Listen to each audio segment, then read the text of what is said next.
Hermanos, si revisamos la Biblia y si revisamos nuestras propias vidas, cuando no le conocemos, o si le conocemos, pero Satanás logra entretenernos quizá, hermanos, bueno fuera que fueran solamente unos minutos, pero hay personas creyentes que Satanás los ha logrado entretener no solamente horas, no solamente un domingo dejaron de venir, no solamente faltaron un par de domingos o unos meses. Muchas veces Satanás entretiene a unas personas y los entretiene por años.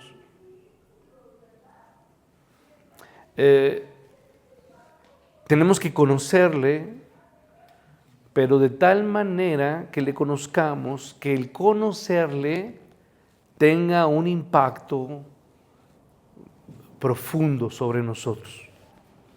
Y eso tiene que ser posible.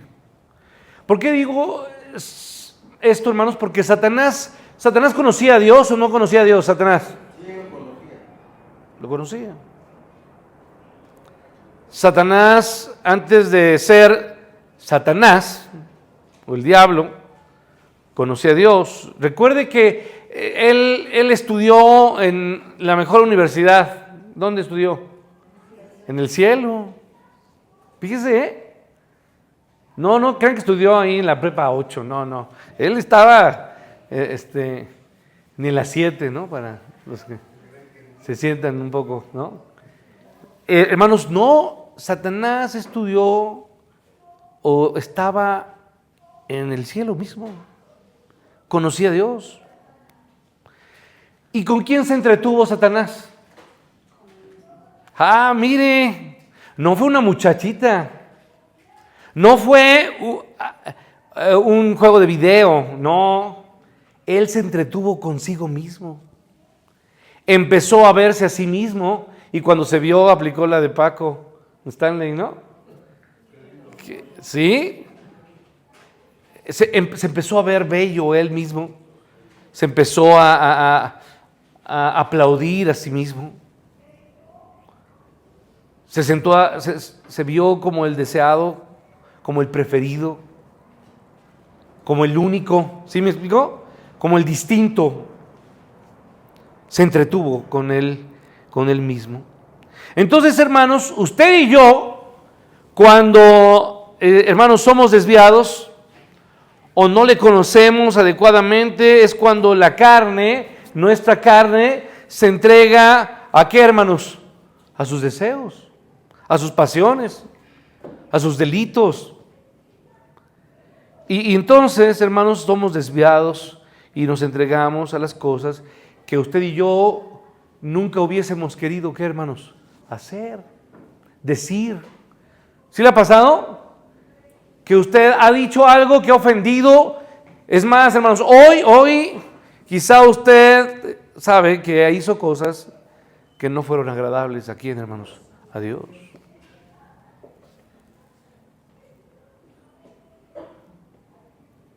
Dios sabe que nos desviamos y nos entregamos a deseos de la carne. ¿Y sabe por qué, hermanos? Porque usted y yo, ¿por qué nos entregamos a los deseos de la carne, hermanos? Porque Dios sabe y usted debe de saber que usted y yo no tenemos posibilidades de vencer, ¿qué, hermanos? La carne. ¿Sí podemos hacerlo, hermano? No podemos. Si nosotros lo intentamos, los impulsos de nuestra carne siempre van a terminar, ¿qué, hermanos? Ganándonos. Como se dice en inglés, no way, no how. Si no hay camino, no hay cómo. A ver, suba usted la pared, hermano. Súbele. Pues no puede. Es que, hermanos, imposible. No podemos vencer la que, hermanos, la carne por nosotros mismos. Entonces, no hay forma. La carne nos vence una y otra y otra y otra. Y entonces nos comienza a dar ¿qué? Sueño. Porque la carne es ¿qué, hermanos? Es débil. Entonces, lo único que podemos hacer para vencer la carne son dos cosas. Lo único que puede vencer, la morada del Espíritu Santo, ¿en dónde, hermanos? En nosotros. Y por eso la oración de todos los días, de usted y mía, y de usted para sus hijos, o de usted para sus padres o sus abuelos, es: Señor, llénanos ¿de quién? De ti, de tu presencia, de tu Espíritu. Que tu Espíritu Santo nos ayude. Llénanos de ti, danos fuerza. Detén mi lengua. Y si voy a abrir la boca, que sea para qué, hermanos? Para bendecir. No para qué, no para maldecir.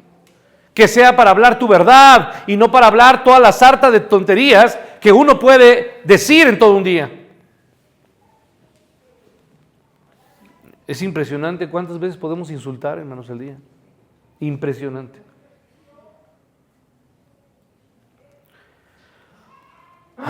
La primera, entonces, forma para vencer los deseos de la carne es la morada del Espíritu Santo. ¿Qué nos dice allá en Colosenses?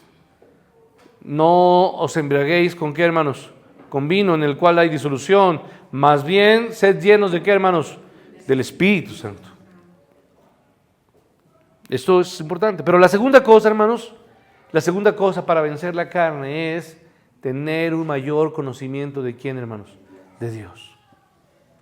Porque entre más le conozco, ya vimos esa ecuación, entre más le conozco, más le ¿qué? Más le amo. Y entre más le amo, más le ¿qué? Le obedezco. ¿Se acuerda de esa ecuación? Le conozco, le amo, le obedezco. Ahora, entonces, note que no es que simplemente tengamos un conocimiento de Dios. No solamente es que conocí algo de Dios. No es que sé que Jesús nació en Belén y murió por nuestros pecados y ya, hermanos. No, es que le haya conocido y que todos los días vaya adquiriendo más y qué, más y más, ¿de qué, hermanos? De su conocimiento. Yo quiero conocerte, ¿qué, hermanos? Más. Dios, quiero conocerte más. Cada día más. Adquirir más de tu amor, adquirir más de tu misericordia, adquirir más de tu fuerza, de tu poder. Quiero conocerte más y más. Yo quiero conocerte más, Señor. Esa es o debería ser nuestra actitud y nuestra oración. Es conocer más hasta el punto que se incendie una chispa porque desate mi pasión, mi locura. ¿Por quién, hermanos? Por Dios. Porque Pablo lo dijo así, ¿no? Porque para nosotros, o para ellos es locura, pero para nosotros es poder de Dios. Y la gente nos gusta como ¿qué, hermanos? Como locos. Pues sí, pero locos ¿por quién? Por Cristo. ¿Cómo se les llamó? ¿Cómo se les juzgó aquel día del Pentecostés allá en Hechos? ¿Se acuerda? Dice que estaban, la gente cuando los vio hablando en lenguas o que todos hablaban y se entendían, ¿qué dijo la gente? Que estaban ¿qué, hermanos? Borrachos, ¿no se acuerda? Que estaban ebrios. Y Pedro les dijo, nadie se emborracha. Bueno, yo creo que si hubiera conocido a los mexicanos, les hubiera dicho que sí, ¿no? A tan temprana hora, ¿no? Pero eso es la llenura del Espíritu Santo. Entonces, hasta el punto que se incendie la chispa de mi pasión por Dios, que entonces haga esa pasión por Dios, aplaque las pasiones ¿de qué, hermanos? De mi carne. Que la pasión por Dios sea mayor que mi pasión, ¿por qué, hermanos? Por mis deseos, por mi carne, por mis placeres. Entonces, que Cristo se exalte y yo sea, ¿qué, hermanos? Humillado. Que yo mengüe para que Él sea, ¿qué? Ensalzado. Entonces, de tal forma que mi deseo por las cosas de Dios conquisten de forma abrumadora los deseos de mi carne. Ahora, hermanos, entonces nuestro conocimiento de Dios afecta nuestra vida, nuestra habla, nuestro pensamiento, nuestros gustos, por ahí no me gusta una palabra que ocupa un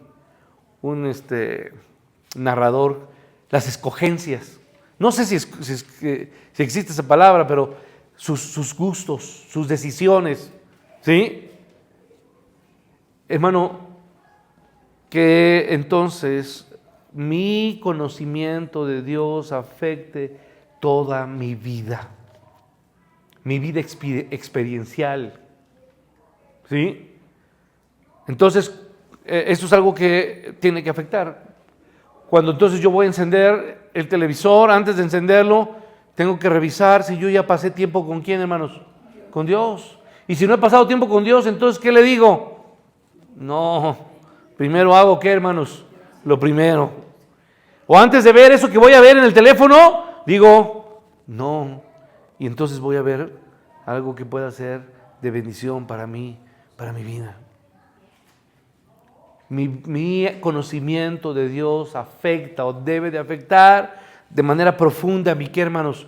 Mi vida, mi tiempo, lo que escojo, lo que decido, lo que veo, lo que escucho. ¿Sí? Y hermanos, eso va a depender siempre de cuánto conozco a Dios. El sentido de satisfacción en el que tú y yo vivimos depende de cuánto conocemos a Dios. El conocimiento de Dios afecta la manera como tú amas a otra persona. ¿Sabe, hermanos, por qué las personas hoy en día no se preocupan por otras personas, hermanos? ¿Por qué? Porque se aman ¿a quién, hermanos? A sí mismas. Y entonces no tienen y no sienten amor ¿por quién, hermanos? Por las demás, por su prójimo. Entonces Juan escribe algo particular, usted lo conoce, primera carta de Juan, capítulo 4, 20, no lo busque porque creo que usted lo sabe. Juan cuestiona y dice, bueno, tú no puedes decir que amas a Dios si no amas ¿a quién? A tu prójimo, al que tienes al lado. ¿Cómo vas a amar a alguien que no ves? ¿Sí? Entonces no digas que amas a Dios si no muestras amor ¿por quién? Por tu prójimo. La manera entonces, Juan sabe de esa relación y la manera de cómo nosotros conocemos a Dios afecta cómo vivimos y afecta a mi persona. Y esto es vital para mí, hermanos. ¿Sabe qué? Usted puede preguntarse, ¿tú quieres medir cuánto conoces a Dios? A ver, esto es un reto para todos. Yo le pregunto o yo le diría a usted, ¿sabe cuánto puedes medir o cómo puedes medir cuánto amas a Dios? La manera de medir es cuánto amas ¿a quién? A tu prójimo. Si no muestras ningún gesto de misericordia, de amabilidad, de afección, de cuidado por otra persona o por las personas que están a tu alrededor, si tú muestras desprecio, si tú te muestras como una persona mentirosa, engañadora, entonces simplemente eso mide tu verdadero amor ¿por quién, hermanos? Por Dios. Si tú muestras amor a los demás, a tus prójimos, eso en gran medida muestra cuánto amas ¿a quién? A Dios.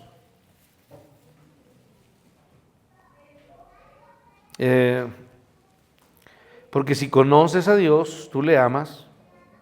Y usted tiene que recordar cómo Cristo confrontó a Pedro. ¿Lo recuerda usted, hermanos? ¿Qué le dijo el Señor Jesús después de que había ya resucitado? ¿Qué le dijo? Pedro, ¿qué? ¿Me amas? ¿Y qué contestó Pedro? Pues, Señor, tú sabes, tú lo sabes todo. Y entonces el Señor Jesús, creo que aplicó la de así. ¿Sí? Pedro, y le vuelve a preguntar, Pedro, ¿qué? ¿Me amas? Señor, tú sabes que te amo. Las frases, ya hemos visto este estudio que ocupa la palabra amor con las tres formas de amor. ¿Se acuerda? ¿Cuál es la primera forma de amor? Fileo, ¿qué es fileo? Amor ¿qué? De hermanos. El amor ¿qué? Eros, ¿sí? Y el amor ¿qué? Ágape. El amor perfecto. Pero entonces le vuelve a preguntar, Pedro, ¿me amas? Y entonces el Señor Jesús le dice, bueno, si dices que me amas, apacienta ¿qué? Apacienta es que cuídalas, protégelas, nútrelas, preocúpate por ellas. Dime Tú, hermano, Dios me está cuestionando a mí. ¿Qué estás haciendo por cuidar a la hermana Cintia, a la hermana Patti, a Emanuel? ¿Qué hiciste en esta semana por cuidar de Pablo? ¿Qué has hecho tú?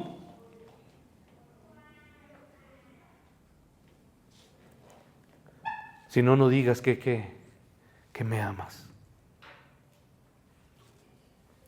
La manera, padres, a ver, no soy conferencia para padres, pero le digo a los padres, la manera en como ustedes crían a sus hijos está directamente relacionada en cuanto conoces a Dios. ¿Quieres ser un mejor padre? Conoce más de quién, de Dios. Porque entre menos tú dediques tiempo a Dios, de la misma manera que pasas, o más bien que no pasas tiempo con Dios, es la misma manera que no vas a pasar tiempo con quién, hermanos, con tus hijos. Ahora, los que somos profesionales o profesionistas o tenemos algún oficio, la manera en cómo usted ejerce su oficio, su profesión, su trabajo, está directamente relacionada con cuánto conoces a quién, a Dios. Porque la manera en que tú trabajas, ahí muestras cuánto amas a quién, a Dios. Usted debe saber que cuando usted sí tiene patrones, pero no sabemos que o a quien servimos no es a nuestro jefe o a nuestro director o a la persona. No, nosotros rendimos cuentas a quién, hermanos, a Dios, de lo que hacemos en el trabajo. ¿Sí? Ahora, hermanos, para todos, hoy, la manera en que usted elige entretenerse depende de cuánto usted conoce a Dios. Eso lo puedo yo firmar con sangre para todos, ¿eh? ¿Cómo elige usted entretenerse? ¿Qué hace para entretenerse? Piense usted. Pues en esa manera usted puede ver, conocer cuánto ama a Dios. Mire, voy a poner un ejemplo. Eran dos personas que estaban en un jardín. Uno se llamaba Adán y la otra se llamaba Eva. ¿Ok? Ellos estaban ¿tenían una relación con Dios o no? Sí. ¿Íntima? ¿Estrecha? ¿Y qué pasó? ¿Se perdió esa relación? Sí. Se perdió esa relación. Bueno, ¿por qué se perdió, hermanos? ¿Qué fue lo que pasó?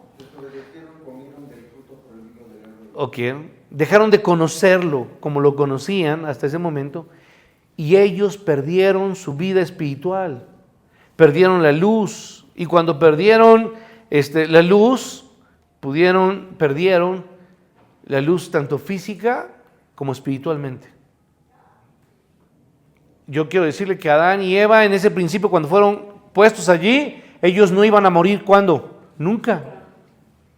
Pero a raíz de la desobediencia, ellos murieron, o más bien tomaron la decisión de que ahora su vida iba a tener un final físico, pero también tuvieron muerte, ¿qué? Espiritual. Y cuando eso ocurrió, entonces Dios tuvo que enviar a su Hijo, porque el conocimiento que Adán y Eva tenían de Dios simplemente los afectó, los dañó, afectó esa relación estrecha que tenían. Es por eso que cuando Cristo está en el aposento alto, a horas de morir, usted lo recuerda, ese jueves por la tarde, ¿se acuerda? Que va con todos sus discípulos y le llamamos a ese momento la última, ¿qué? La última cena, ¿se acuerda? Está él y esto se da en Juan 14, cuando él comienza a orar por ellos, él comienza a platicar con ellos. Y en Juan 17, ¿qué dice? Verso 3, por favor. Dice el texto, y esta es la vida. ¿Cuál es la vida, hermanos? Que te conozcan a quién, a ti. Que te conozcan a ti. Que tengan conocimiento de Dios, a ti, de ti, Dios. Porque no te conocen. Y la vida está directamente relacionada con la salvación. Porque si te conocen a ti, el único Dios verdadero, si te conocen a ti, te van a conocer a quién, a mí, ¿no? Porque ¿quién es el único que puede llevar a una persona a los pies del Padre? ¿Quién es? Jesucristo. Él por eso dijo en Juan 14:6. ¿Qué dijo en Juan 14:6? De memoria, hermana. Yo soy el ¿qué? El camino, la verdad y la vida. Ya son versículos básicos, ¿eh? Así es. Ahora entonces, hermanos, antes de que Dios creara, vamos a regresar. Antes del Génesis, ¿qué existía antes del Génesis? Pregunta, ¿qué existía? ¿Cómo que nada? ¿Y el Padre, el Hijo y el Espíritu Santo?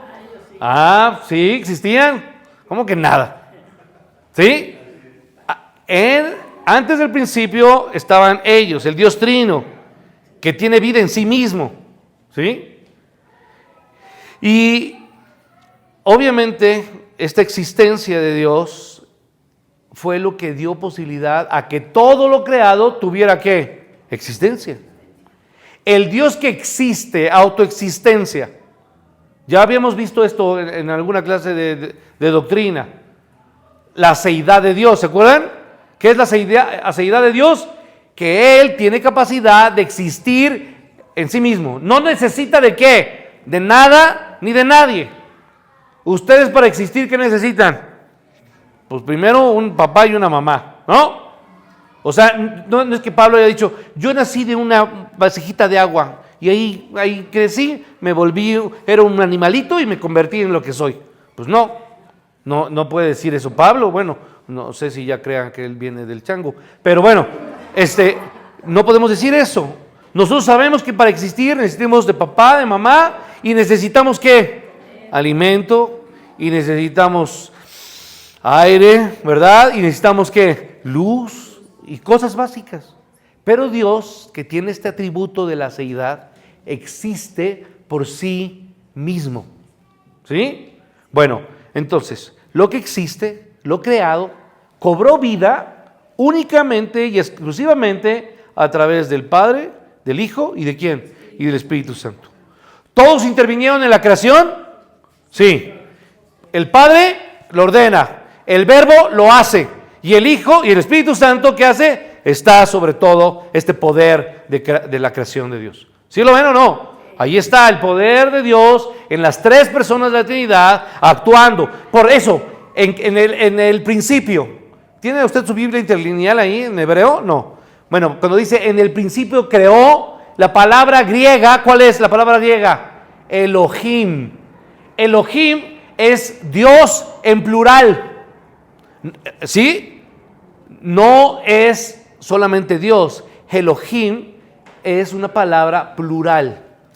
Por eso es importante que sepamos que está refiriéndose a la Trinidad. Esto es algo importante destacar, hermanos. Bueno, entonces, dice Génesis 1 que existían ellos desde el principio. En el principio creó Dios los cielos y la tierra.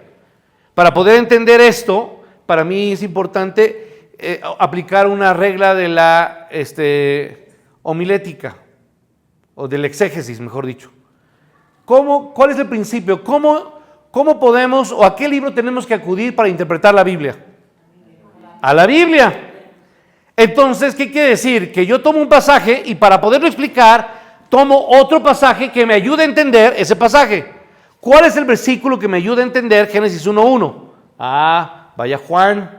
Vamos a Juan, capítulo ¿qué? 1, versículo ¿qué? 1. El otro Génesis. ¿Qué dice el texto, por favor? Ay. ¿Empiezan igual o no empiezan igual? Igualito. En el principio. Juan 1:1 comienza con el principio. Y Génesis 1:1, ¿cómo comienza? En el principio. Bueno, entonces es como si Juan dijera, a ver, déjenme ir allá al pasado, al Génesis 1, y quiero hablar de esto. Juan nos dice en el principio, la misma frase, y luego dice, cuando no había nada, vaya Juan, estoy en Juan, olvide Génesis tantito, y vamos al verbo, dice, en el principio era ¿qué? El verbo, ahí estaba el verbo, existía el verbo. Entonces no fue creado, ¿el Hijo fue creado? No, estaba el verbo, ¿sí? Y luego dice, ¿y el verbo estaba con quién? Con Dios. Estaban juntos, como siempre han estado. Ellos son un Dios trino y un Dios ¿qué? Unido. Padre, Hijo, Espíritu Santo. Ok. ¿Cuándo fue eso? ¿Cuándo sucedió eso? La fecha. Deme la fecha. Pues no hay. Aquí lees en el principio. Y luego, entonces y el verbo era Dios. Verso 2. En él estaba, este era en el principio. Con Dios. Y luego dice que él estaba en el principio con Dios. Y el versículo 3. Y todas las cosas, ¿qué, hermanos? Fueron hechas por medio de ¿quién? Ok, hasta ahí, a ver, no se me pierda. Todas las cosas fueron hechas por Él. ¿Sí? Entonces, en el principio Dios crea los cielos y la tierra, pero resulta que Juan nos dice que todas las cosas fueron hechas por el Verbo. ¿Quién es el Verbo? Dios. Jesús. No contestemos Dios, y para la otra le voy a aventar no, es cierto. ¿Quién es el Verbo? La segunda persona, Jesús. ¿Sí? Ahora, el versículo 3. Y sin Él, hablando de Jesús, sin el Verbo, nada de lo que ha sido hecho fue ¿qué? Fue hecho.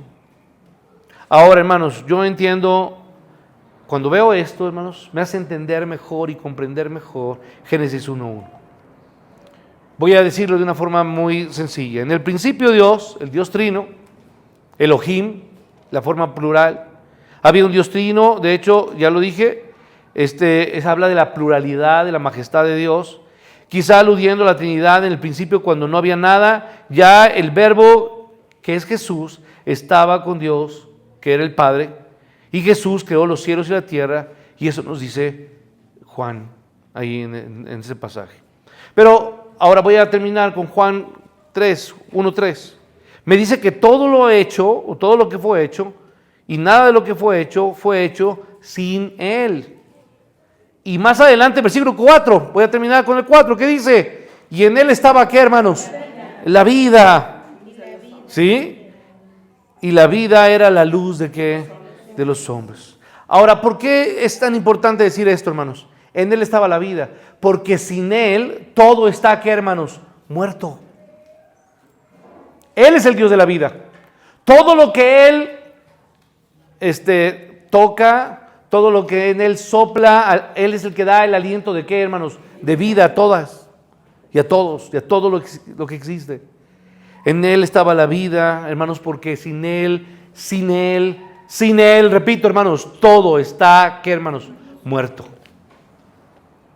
Y hay otra cosa importante con la que yo quiero terminar, hermanos. No solamente dice eso, sino que en Él estaba la vida y esta era la luz. ¿Sí? Era la luz de ¿qué, hermanos? De los hombres. Termino entonces. Dios es la luz. ¿Sí? Y esta luz que refiere aquí está enfocada en dos cosas.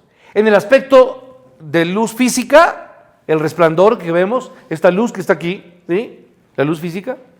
Pero también luz se refiere al aspecto espiritual. Porque recuerde que no había luz hasta que Dios la creó. Porque de hecho fue lo primero que Dios creó, ¿no? Y Dios dijo, hágase ¿qué? Hágase la luz, y la luz ¿qué? Fue hecha. Entonces, cuando Dios no estaba, no había luz. Y quiero también decir, hermanos, que el infierno es un lugar de ¿qué, hermanos? De tinieblas. El infierno es descrito como un lugar de tinieblas porque Dios es la luz y Él es el símbolo, y la luz simboliza la presencia de Dios. Entonces, de hecho, vea cómo se profetizó. Termino con Isaías, por favor. Vaya a Isaías capítulo 9, por favor. Isaías 9. ¿Todos tienen el pasaje? Isaías 9. Versículo 2, ¿ya lo tienen todos? Por favor, quiero que lo leamos todos juntos, hermanos, como congregación, todos juntos. Isaías 9:2, dice juntos la palabra de Dios: el pueblo que andaba en tinieblas vio gran luz, de sombra de muerte, la luz. Amén, tome su lugar y voy a terminar. Entonces, el pueblo que andaba en tinieblas. Tinieblas es oscuridad, es un lugar sin luz. Y dice que ese pueblo vio ¿qué, hermanos? vio gran luz. ¿Qué fue lo que vio el pueblo, hermanos? A Cristo. No la luz. ¿A quién vio? A Cristo. Cristo. A los que habitaban en tierra de tinieblas, a los que habitaban en la oscuridad. Y a ellos, dice que a los que estaban en tierra de sombra de muerte, la luz resplandeció ¿sobre quién? Sobre ellos. Hermanos, entonces, de manera que usted y yo podemos ver que la luz no es otra cosa, sino el símbolo de la presencia de Dios. Y para conocer a Dios, hermanos, de una manera que yo pueda tener salvación, termino con el verso 3 de Juan 17. Póngase de pie, por favor, vamos a orar. Juan 17, 3, lo decimos todos y lo recordamos, dice la palabra de Dios, y esta es la vida eterna, que te conozcan a ti, verdadero, y a Jesucristo, a quien tú enviaste. Hermanos, tenemos que conocer y buscar y conocer y aprender más de quién, hermanos, de Dios, de su Hijo Jesucristo, y de lo que el Espíritu Santo hace y obra y actúa en quién, hermanos, en nosotros. Dios quiera que esto sea algo vívido y real en nosotros. Dios les bendiga, hermanos.